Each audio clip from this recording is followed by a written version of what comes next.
राधे राधे। पिछले सत्संग में आपको बाबा के और बाघ का मिलन का हिमालय की घटना सुनाया था हमने आपको। इसमें बाघ के ऊपर बाबा ने कैसे कृपा किया और कहाँ किया, यह मैं बताऊंगा। और इसमें संत भी थे और भक्त भी थे। ये घटना है ऋषियन की पर्वत, इलाहाबाद बांदा डिस्ट्रिक्ट के पास में ऋषियन पर्वत है। उस पर्वत का नाम ही ऋषियन की पहाड़ी है।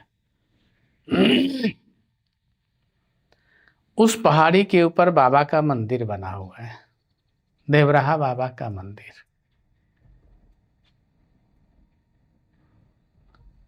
बाबा प्रयाग में है, मचान लगा हुआ है बाबा का।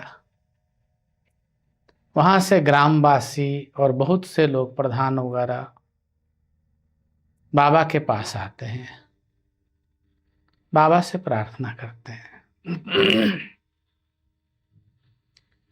बाबा, हम लोग एक बाघ से त्रस्त हैं। उस बाघ ने कई आदमी के ऊपर हमला कर दिया, वो नरभक्षी हो गया है।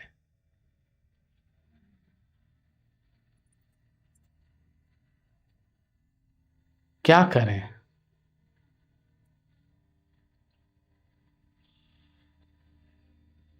बाबा को लीला करने का मन बन गया।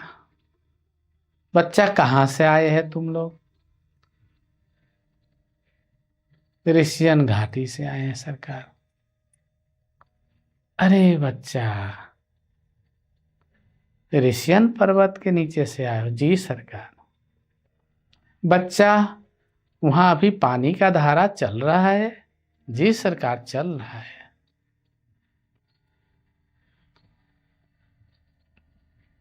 ये घटना आपको बाद में बताएंगे,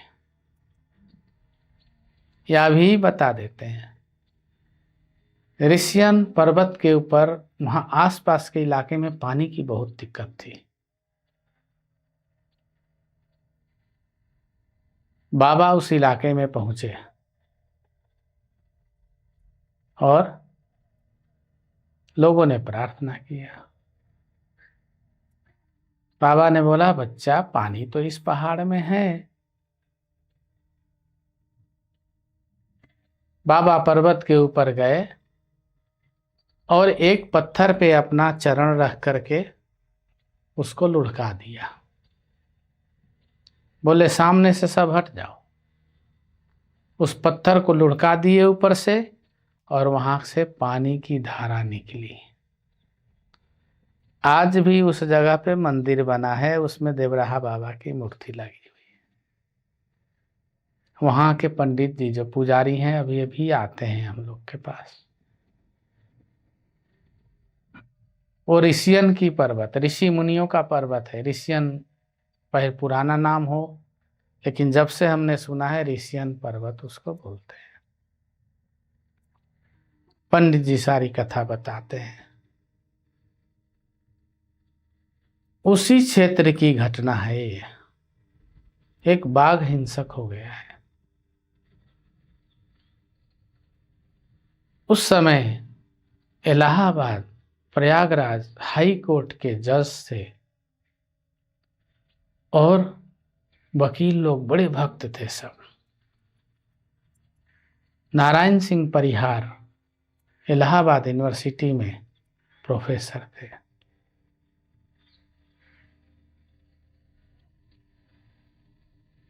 नीलमणि घोष, वो भी हाई कोर्ट में कार्य करते थे, उनसे हम मिले हैं। शिवदानी सिंह अंग्रेजी राज्य में इंस्पेक्टर थे, दरोगा हुआ करते थे उस समय, उनसे भी हम मिले हैं। उनका उम्र तो काफी 96-97 साल के होके शरीर छोड़े, यहीं वृंदावन में ही शरीर छोड़ा उन्होंने। बाद में बाबा ने उनको साधु बना दिया और उनका नाम धीरन दास रख दिया। बाबा के बहुत समर्पण भक्त थे। उनके बच्चे आज भी हैं, लड़कियां हैं और बुढ़ी हो गई हैं। अब उनके लड़कियों के लड़की के लड़की बहुत, ये लोग सभी सेवा में थे बाबा के। उस समय सेवा में ब्रह्मचारी जी हमारे बड़े गुरु भाई। बाबा ने कहा, बच्चा मोटर गाड़ी की व्यवस्था करो, मैं ऋषियन पहाड़ी जाऊंगा। और उस समय मोटर गाड़ी नया नया चला था भारत पे। बड़े बड़े ऑफिसर, लॉर्ड और इनके पास हुए करते थे। इलाहाबाद के जज और वकीलों ने मोटर की व्यवस्था की। अब बाबा ने सबको भेज दिया, बच्चा हम इस दिन वहां पहुंचेंगे, तुम लोग वहां पे हमारा प्रतीक्षा करना। बाबा गांव में पहुंचे, सारे गांव, कई गांव के लोग इकट्ठे, देवरहा बाबा की जय, देवरहा बाबा की जय। बाबा पहुंचे, बाबा ने पूछा, बच्चा वो बघवा कहाँ रहता है? लोगों ने बताया, सरकार ये घाटी है, घाटी में ऐसे मुड़ते ही नदी है, वहीं पे रहता है वो, नदी की पानी का बहाव है वहां पे। वही नदी है जो सरकार ने झरना चलाया है, उसी से नदी बन गई है। अच्छा बच्चा। उस समय कैमरा भी चल गया था, तो इलाहाबाद के कुछ जज थे, वकील थे, उनके पास कैमरा था। वो लोग कैमरा लेके गए थे कि बाबा बाघ से कैसे मिलेंगे, हम लोग फोटो खींचेंगे। बाबा ने कहा, बच्चा तुम लोग सब यहीं रुक जाओ, मैं उस बाघ से मिल के आता हूं। एक फरलांग दूर सभी खड़े थे, बाबा अकेले गए। अब बाघ तो बेचारा कई दिन का भूखा, क्योंकि गांव वाले बड़े सतर्क थे, दिन रात सोते नहीं थे, वो बाघ के पीछे पड़े हुए थे। बाघ ने देखा और एकदम बाघ निकल करके सामने। बाबा अपने आनंद से जा रहे हैं।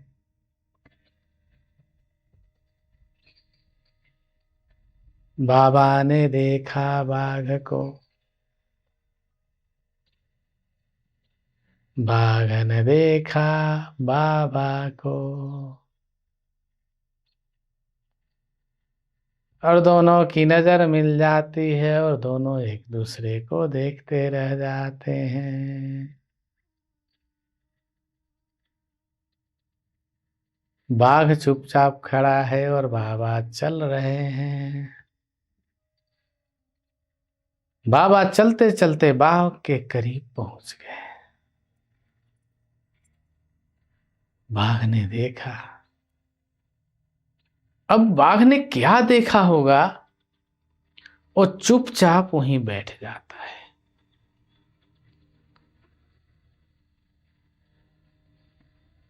मुझे पता है क्या देखा होगा उसने। जरूर बाबा नरसिंह रूप में दिखाई दिए होंगे उसको, भयंकर विकराल रूप। बाघ वहीं बैठ गया। बाबा उसके पास पहुंचते हैं, साथ में चट्टान है एक, वहीं बैठ जाते हैं। बाबा उस बाघ से बात करते हैं।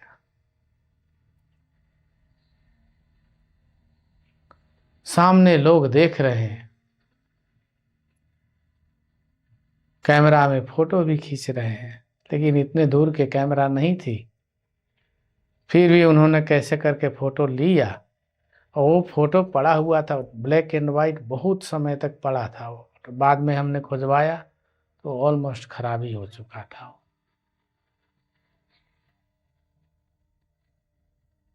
बाबा बाघ से मिलते हैं।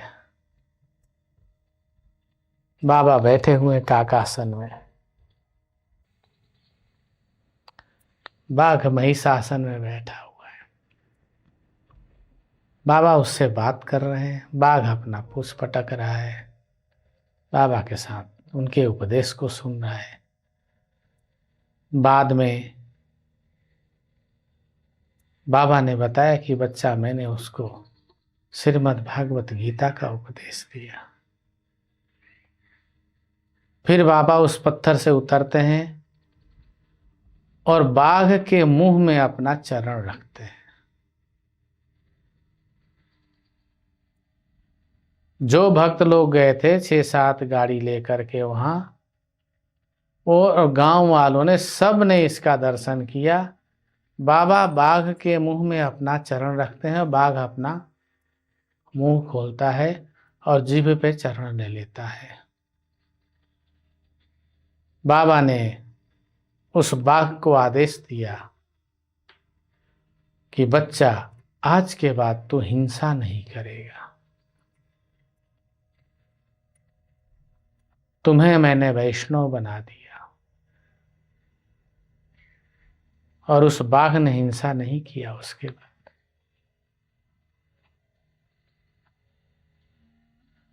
जो भक्त लोग गए थे, जो लोग जानते थे, उन्होंने बताया कि उस बाघ ने हिंसा नहीं किया। उसके बाद बाबा ने गांव वालों को आदेश दिया कि बच्चा, दूध और रोटी ले आओ तुम लोग। गांव से जाके इन लोगों ने दूध इकट्ठा किया, रोटी इकट्ठा किया, बाबा ने बनाया और उसको दिया और बोले, बच्चा, रोज इसको दूध और रोटी इसी स्थान पे लाके रख देना। महीनों तक लोग उसको रखते रहे। उसके बाद उस बाघ ने धीरे धीरे धीरे धीरे अपना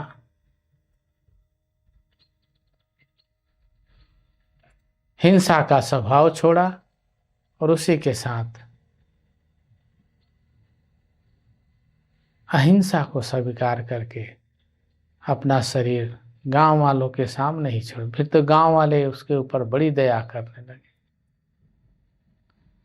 इतना दया किए कि गांव वाले जो लोग मीट खाते थे, मांस खाते थे, उस बाघ के लिए दया बस मांस तक लेके गए। लेकिन उसने सूंघा भी नहीं, उस मांस को देखा भी नहीं, सूंघा भी नहीं। और उसका परिणाम क्या हुआ? जो लोग मांस खाते थे उन्होंने मांस खाना छोड़ दिया उस गांव में। कि जब ये बाघ अपने नियम और हिंसा का परित्याग करके मांस ने खाने वाला, जो मांस के बिना नहीं रह सकता, धीरे धीरे कमजोर हो गया, मरने के कगार पे पहुंच गया है, वो मांस नहीं खा रहा है। लोगों को शर्म आई और नेत्र खुल गया, उन लोगों ने मांस खाना छोड़ दिया। इस प्रकार से बाबा ने ऋष्यन पर्वत में दूसरे बाघ के ऊपर कृपा की। और इसके बारे में मैंने कई लोगों से पूछा, शिवदानी सिंह से, नीलमणि दादा से। उन लोगों ने बताया कि हाँ, बाबा गए। बाबा ने जब उसके बोले उन लोगों ने कि जब बाघ और बाबा को हम लोग देखे तो हम लोग तो होश उड़ गए। डर के मारे पहले तो हम लोग पीछे भागे, फिर हम लोग रुक गए कि बाबा के ऊपर अटैक ना करे। फिर हमने देखा बाबा तो बैठ गया, बाबा खड़े हैं। तब सब देव रहा बाबा की जय बोलने लगे। और वो संवाद 2.5-3 घंटे तक बाबा का और बाघ का संवाद हुआ।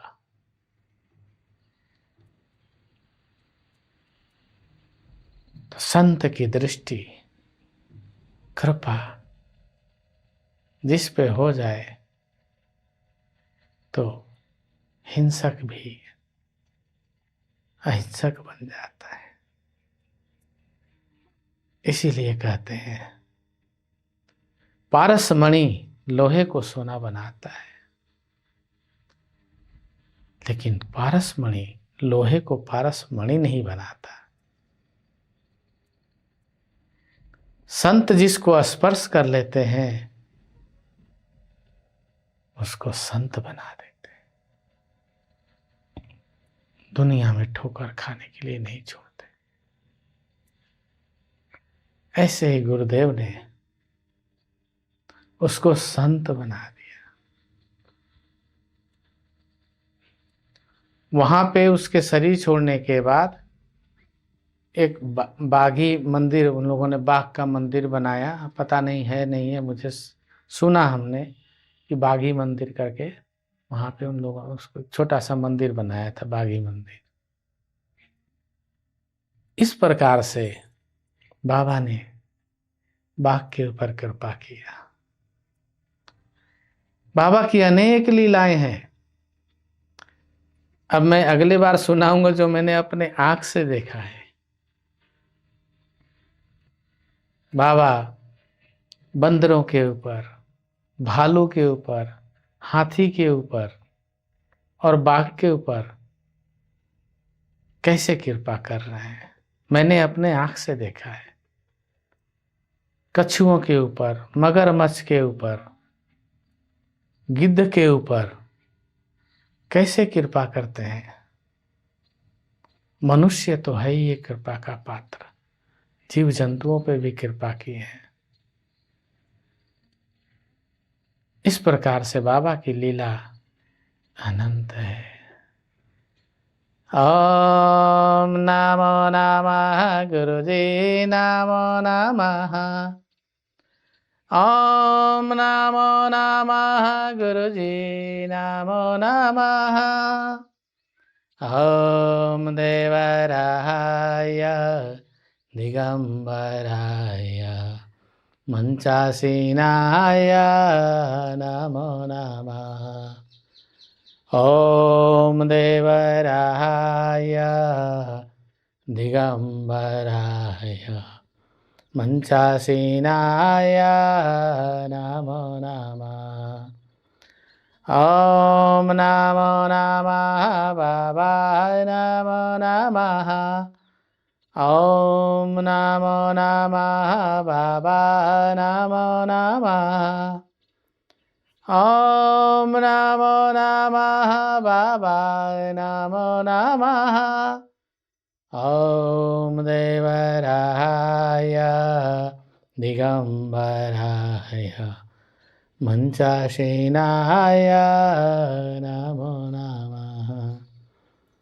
ओम देवराय दिगंबराय मंचासीनाय नमो नमः। ऐसे दयालु, कृपालु, दया के सागर सद्गुरुदेव भगवान की असीम कृपा आशीर्वाद है आप सबको। आप खुश रहें, सुखी रहें, प्रसन्न रहें, स्वस्थ रहें और बाबा का